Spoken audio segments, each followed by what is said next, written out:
Good morning students. आज हम पढ़ रहे हैं इकाई 2 का फर्स्ट चैप्टर कार्य।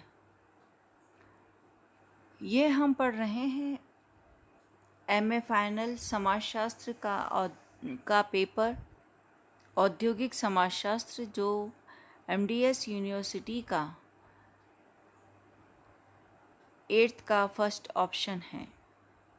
इसमें हम पढ़ेंगे कार्य के समाजशास्त्र का दर्शन या कार्य का समाजशास्त्र। कार्य क्या है? कार्य यानी हम देखते हैं कि सभी प्रकार के समाजों में, चाहे वे प्राचीन हों या आधुनिक हों, व्यक्तियों को अपनी आवश्यकताओं की पूर्ति के लिए कुछ ना कुछ कार्य अवश्य करना पड़ता है।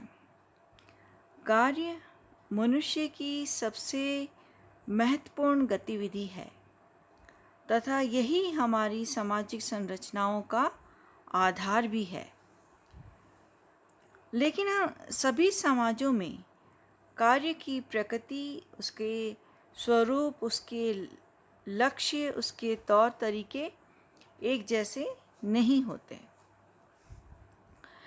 क्योंकि कार्य करना मानव की एक सामान्य और आधारभूत मौलिक आवश्यकता है। कार्य किए बिना मानव अपने अस्तित्व को बरकरार नहीं रख सकता। इसलिए अगर हम देखें तो प्राचीन विश्व में कार्य के संबंध में विभिन्न दर्शन व्याप्त थे, जिनका सारांश अगर हम देखें तो कार्य एवं कारण के साथ परिणाम भी परस्पर संबंधित हैं तथा वैज्ञानिक अवधारणा के तहत इसे कार्य कारण सिद्धांत के द्वारा हम समझते हैं। कार्य मानव जिज्ञासावश एवं मौलिक आवश्यकताओं के वशीभूत होकर कार्य करता है।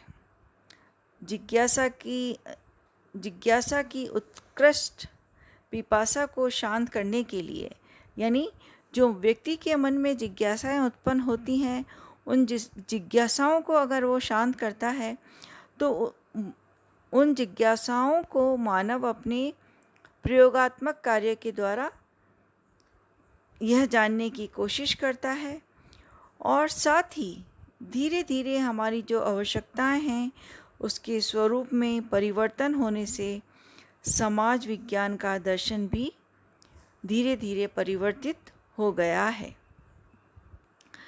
कार्य के अगर हम समाज विज्ञानी दर्शन के अंतर्गत भारतीय दर्शन में जाति एवं उम्र आधारित कार्य करने की अवधारणा विकसित रही है।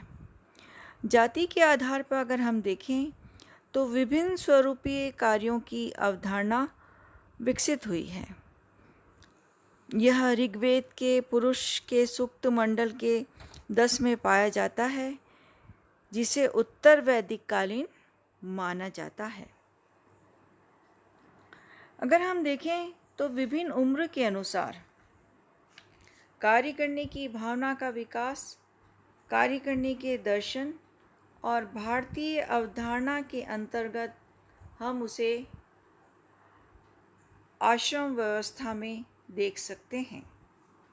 आश्रम व्यवस्था जो 4 प्रकार की व्यवस्था है। पहली है ब्रह्मचर्य अवस्था। ब्रह्मचर्य अवस्था जो 3 वर्ष से 20 वर्ष की आयु जिसकी निर्धारित की गई है, और इसमें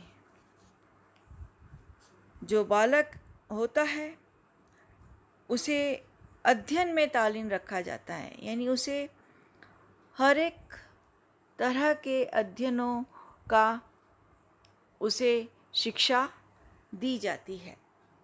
नेक्स्ट हम देखते हैं गृहस्थ आश्रम जो 20 वर्ष के पश्चात शुरू होता है, जिसका उम्र होती है 20 से 45 वर्ष, जिसमें परिवार उसे बसाना है और परिवार के साथ साथ उनका लालन पालन करने की भी शिक्षा दी जाती है। और जो उसे ब्रह्मचर्य आश्रम में सिखाया गया वो कार्य वो गृहस्थ आश्रम में करता है, अपने कर्तव्यों का पालन करके।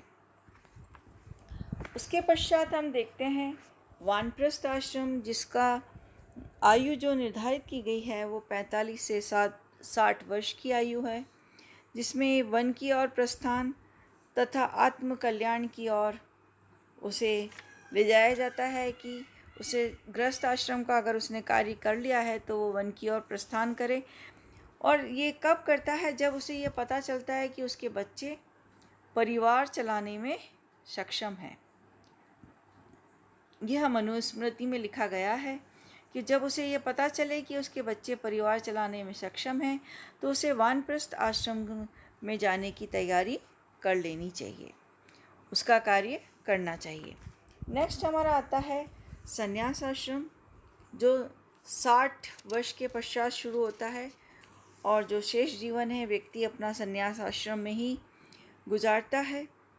वह एक ब्रह्मणशील जीवन और सांसारिक बंधन से मुक्त होने की अवस्था है कि जब व्यक्ति के बाल सफ़ेद हो जाएं तो उसे अपने आप को आत्मोत्थान के निकट अपने आप को ले जाना चाहिए, आत्मोत्थान का कार्य करना चाहिए। तो चारों उम्र में हम देखते हैं कि चारों उम्र में जो हमारे 16 संस्कार हैं, उन संस्कारों को व्यक्ति किसी न किसी अवस्था में व्यक्ति लेता है, वह कार्य करता है जिससे व्यक्ति के जीवन के कार्य के दर्शन में व्याप्त है। तो हम देखते हैं कि भारतीय दर्शन के अंतर्गत एक कार्य करने से ऐसा दर्शन भी व्याप्त है जो चिंतकों एवं मनीषियों के द्वारा चारों आश्रमों से मुक्त माना जाता है।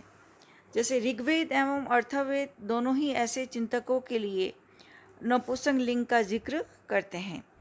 इस प्रकार हम देखते हैं कि भारतीय कार्य को करने के लिए समाजशास्त्रीय दर्शन के अनुसार दोनों ही प्रकार की अवधारणाएं व्याप्त हैं। एक अवधारणा कहती है कि चिंतक वर्ग पैदा करने से संबंधित है, तो दूसरा वर्ग सांसारिकता के माध्यम से कर्म को प्रश्रय देने का से संबंधित है। तो हम देखते हैं कि अधिकांश भारतीय मनीषी आजीवन ब्रह्मचर्य का पालन करते रहे हैं। कार्य करने के दर्शन के अंतर्गत, भारतीय अवधारणा के अंतर्गत हम देखते हैं कि श्रम विभाजन एवं विशिष्ट प्रथा का भी जिक्र मिलता है।